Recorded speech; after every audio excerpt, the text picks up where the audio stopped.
I'm really excited to be talking to my buddy Alex Banayan today. We met a few months ago, and he's just a really interesting guy. We're going to talk about a few things like how he's able to get a VC job at age 19, a little bit about his book, which he recently just got a deal with Random House Publishing. Actually, I think he's the youngest author ever to be signed by them, which is pretty cool. And just a few things about some great advice he's gotten from mentors and how he's been able to get incredible access to some pretty amazing business thought leaders. I hope you enjoy. Awesome. So, Alex, great to connect with you, man. Super excited to be exposing some of your knowledge about all the cool stuff you've done. Thanks, man. Happy to be here. Awesome. Cool. So, I mean, we met at Summit out in Eden, and I mean, dude, you're just a really interesting guy. I mean, with the VC stuff, and you're writing a book, and you're traveling on over, and you're still in school. So I'm pretty fired up to just kind of dive into some of this stuff. But I think like something that really interests me is, what did you always know that you wanted to work in tech, and how did you? I mean, you've kind of had some publicity around being quote unquote the youngest VC, but how did you really kind of get your start in the digital sector professionally? Well, I was always that nerdy kid who read about tech and watched Steve Jobs' keynote, but I never thought I would be working in VC, you know? Sure. I thought that was sort of reserved for 65-year-olds who have had in a company that's IPO'd and I haven't gotten my MBA and stuff like that, so I didn't really take the traditional path. The way I ended up with Alsop Louie was completely just a series of funny events. I ended up. Yeah, let's hear that. And you ended up with Alsop Louie when you were 19, right? Yeah. Working at a venture capital firm at 19. Okay, that's crazy. And awesome all at once. So give me the whole story. You think it's awesome? My mom wants me to go to med school, so you guys can talk to each other and. Well, hey, I'm in sales, man. I would happy to sell your mom. Okay, so tell me how the whole thing went down. It actually, if you really want to trace it back, I was doing an interview for my book during the summer, and it was with this guy. He's the president of Microsoft, and he told me this incredible piece of advice. Just casual president of Microsoft? Well, it took a long time to track him down and get the interview. Cool. It took a really long time. It was a really cool interview, and sorry, I'm a bit distracted. I just want to hold on one second, guys. I'm all right. Okay. I just want to make sure I wasn't distracting the people. No, you're get good. that out or something. You're good. All right, so the piece of advice the president of Microsoft gave me, I just turned 19 at the time, and he said, we're in his office, and he told me that life is sort of like a highway, and everyone's born with just a one-lane road, just going in one direction, and that's sort of determined by where you live and who your family is, and that's just the one lane. But it's up to you to go build multiple lanes by learning new things. And it's up to you to add new off-ramps and exits by meeting new people. And he said if you always follow your nose, and if you have that gut instinct to reach out to that person that you see a cool article about, or that cool person standing on the other side of the conference room, and if you just follow your gut, you're going to keep adding these off-ramps and exits in your life, and you never know where it will take you. So I really liked that. So I wanted to live that philosophy in my life. And I read a article about this one girl who works for Alsop Louie. I call her a girl. She's older than me, but I just thought she was so cool. So I sent her an email, completely, a very just innocent, hey, this is who I am. This is what I'm doing. I think you're really cool, and I would love. And it was totally what you're not supposed to do, which is email someone with no reason. Right. And just throw out that, do you want to meet up? It was completely against what you're supposed to do. And she's like, sounds like it's a cool book you're working on. I'll actually be in LA next week. Happy to grab lunch. I'm free on this day. So I'm like, that's insane. So of course I go to lunch, and because my sole purpose was just I was so curious about who she is, like I was just enthralled with like her life story, and then I told her like the funny stories that like I've been up to the past year. And at the end of lunch, like she literally just like point blank at the lunch table where she's like signing the bill, and she's like, "Would you consider working for a venture capital firm?" And me being like a smart ass, I'm like, haha, very funny. Maybe when I'm like 70 years old. Right. And she's like, no, like right now. And honestly, I said no. And the reason I said no, which it wasn't the smartest thing for me to do, but I said no because I had just finished reading the Steve Jobs biography, and he talks about focus. Yep. And I was really focused on my book, and I still am. And it wasn't until I found out that working in a VC firm and what an associate does at a VC firm is actually very aligned to what I'm doing with my book, which is meeting cool people, trying to put things together, hustling. So I ended up taking the job. Nice, man. So I'm sure it was a little bit more complicated in terms of than just like, hey, do you think you'd want to be a VC? Like, you had to eventually convince some guys that might have had a few gray hairs that you would be an effective member within that role. I mean, how did you do that? Look, it would be like I'll be honest. There's a lot of people who like do interviews and stuff who are like, oh, I just did it and I was great. And like, I'll be honest. I'm 20 years old right now. I was 19 at the time. There's a lot of doubts that go through your head, especially when it's the first time you're really put into a position like that. I asked myself, like, why do they even want me? They're probably not going to hire me. I've never started a big tech company. I'm not even old enough to take the finance class in my college. Like, you need to be a junior credit, and I was only a sophomore. Like, all of these things were like just, you know how doubt just creeps up on you? Oh yeah, definitely. Yeah, and I had all that, and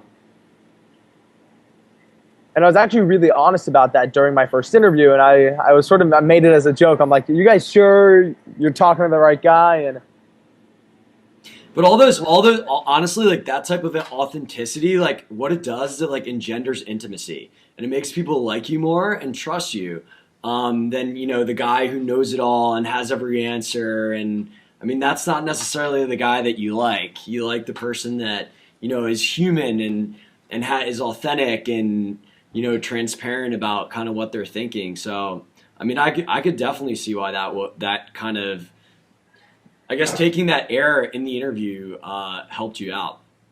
Absolutely.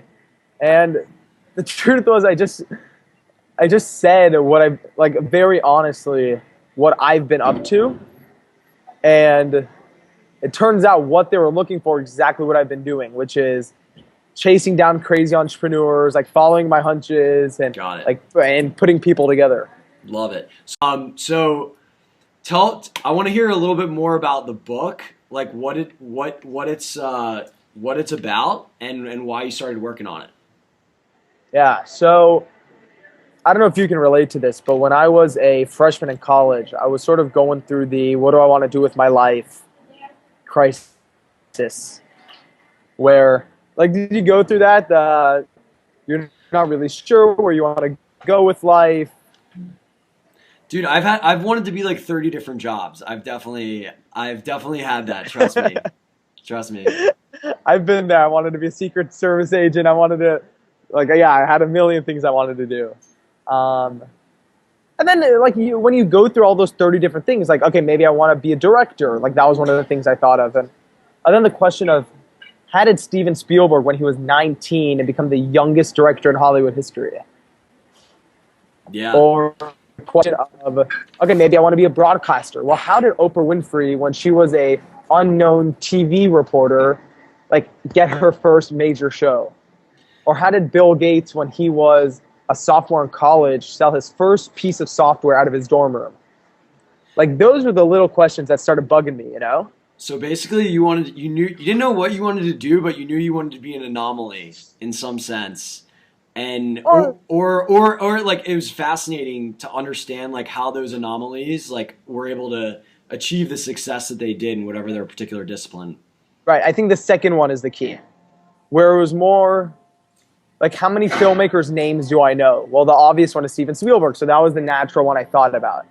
Am I the next Spielberg? Like, absolutely not. But that's just who I was curious about. Sure. And so, dude, I literally just started reading books. Okay, I assumed there had to be. It's 2000, whatever. It was like 2011 at the time. There had to be a book that talked about this kind of stuff.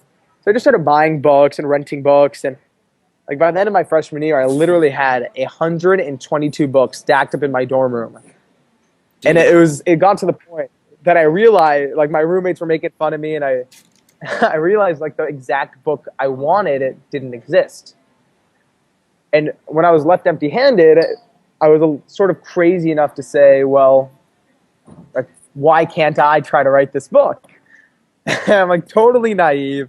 I'm just assuming, like, yeah, of course Bill Clinton would want to sit down with me and like do an interview for the book. And like, of course Warren Buffett will make time in the schedule. Like, so I'm like thinking, okay, great. They're obviously going to be in it because this is a great idea.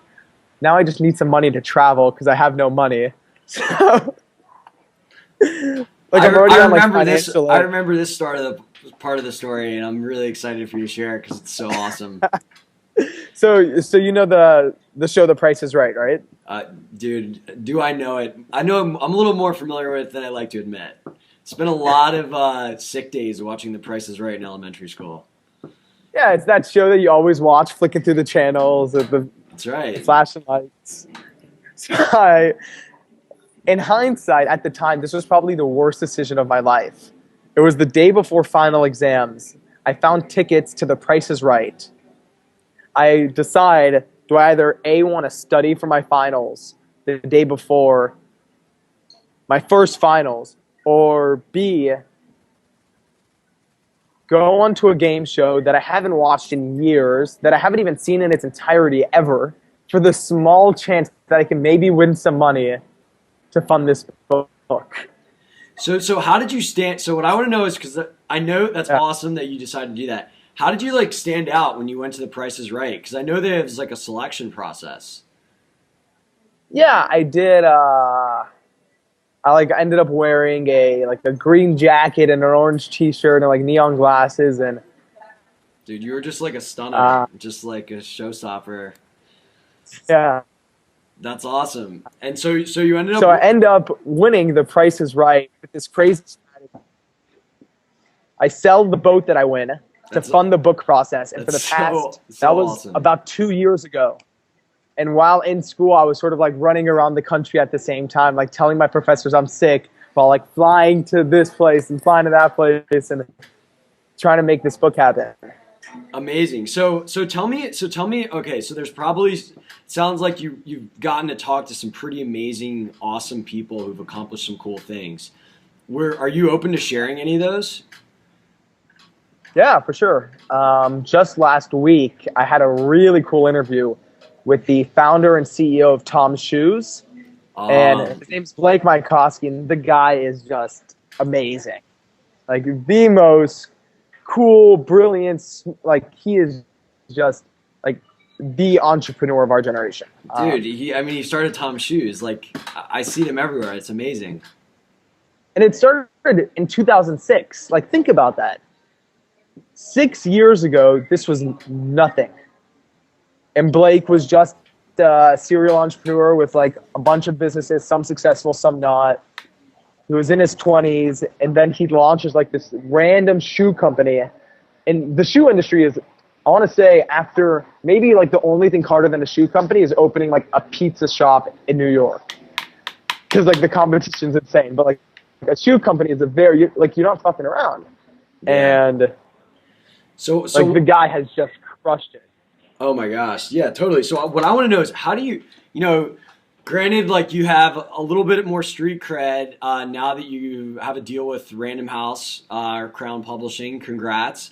But how did you get these guys' attention? Like, what were some effective strategies you used to like get their attention and ultimately their time? I mean, these are total badasses we're talking about. So with Blake, last week when I was interviewing him, I'm sitting there waiting for him in the lobby of the headquarters, and he walks in from behind, and I hear his voice. He goes, "From the bathroom to the boardroom," and he like puts his hand on my shoulder, And what he was referring to is a story of how I tracked him down. Nice. With Blake about a year ago. You can already tell this is going to be a funny story. I'm so excited. I can't wait. Yeah, so of course I did the typical, like, trying to get introductions, trying to, like, send letters and emails, and got to the point I wasn't getting anywhere, and I really wanted to interview Blake because he's really been a very revolutionary entrepreneur in the past, in this generation.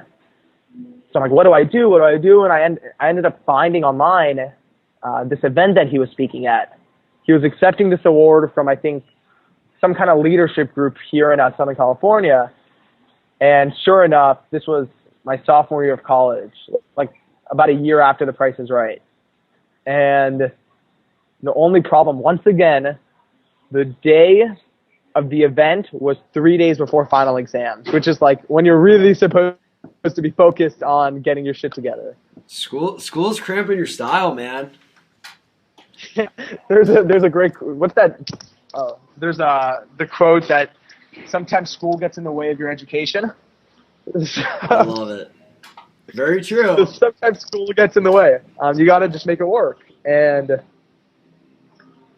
I decide I want to end up going to this event to try to track down Blake myself. The only problem is, of course, the event costs like $175, and for a broke college kid, I don't have that kind of money. So I call up the people and I use the whole, like, I don't have enough money to buy lunch line. I'm in college. Like, they end up comping my ticket. I show up the next day. I'm like throwing my suit on. I end up arriving late. It's in downtown LA. And because I'm late, I realize Blake is probably already backstage getting ready to accept his award. I'll just go to the bathroom. So I'm in the stall, like, doing my business. And you know how under the stall there's like 2 feet of room of like space. So I'm looking under the stall and I see these like really outlandish like red Toms like walking across the bathroom floor. And I'm like, no way that's Blake. Definitely like an assistant, or no way Blake would wear that to a black tie event. And then I'm like, maybe it's... So I shoot out of the stall and literally I just yell, I'm like, Blake! And then there he is, like standing, like washing his hands at the sink. He's like putting his hair in a ponytail, and I'm like, Blake! And I just like yell, and he looks at me like, because I said it like as if I've known him for a long time, and he looks at me like, do I know this kid? Like, why is he so excited to see me? And I go and I just like start explaining the whole like reason why I'm here and how I have finals in a couple of days, and I've been trying to, and I like take out this card in my pocket, like everywhere I go. In my wallet is a list of people who I've been dying to interview, and I showed him this little card. Oh, I love that. That's awesome. I've had his name in my pocket for the past year, and I told him the people who I want to interview and how I think this book can change the world, and how my mission is to really open up the access to this kind of knowledge and advice to my whole generation. And he's like, I'm in, I love it. And like on the spot, he said yes. And it was just a very funny story of how we met. Dude, sometimes you gotta, I've met some really amazing people in similar situations. Like I remember I met, I like stalked down Keith Ferrazzi. Have you ever read? I'm sure you've read Never Eat Alone. Like, of course, Keith is the reason this book exists, dude. Yes. So after I read Keith's book, I was like, I gotta meet this guy. And basically, what happened was I followed him on Twitter. Like 3 days later, he like tweets out that he's gonna be at some bar in New York. Well, I'm like, well, I'm gonna go to this bar. Like, I'm gonna check it out. So I end up crashing the bar, and it turns out it's his company, like Ferrazzi Greenlight. Christmas party.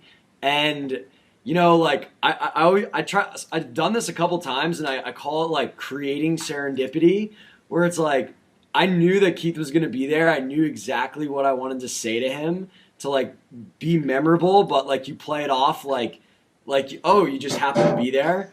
And I was like, oh my gosh, like Keith, like is that you? Like, oh my god, I just read your book. Like it totally changed the way I think about networking. Like I did X, Y, and Z, and these are the results because of that. And it was just such a cool thing, and like we ended up like eating like a dinner together, like really awesome stuff. And it just kind of like what you said, like if you just show up, you put yourself in the right place, at the right time, like crazy stuff can happen. All right.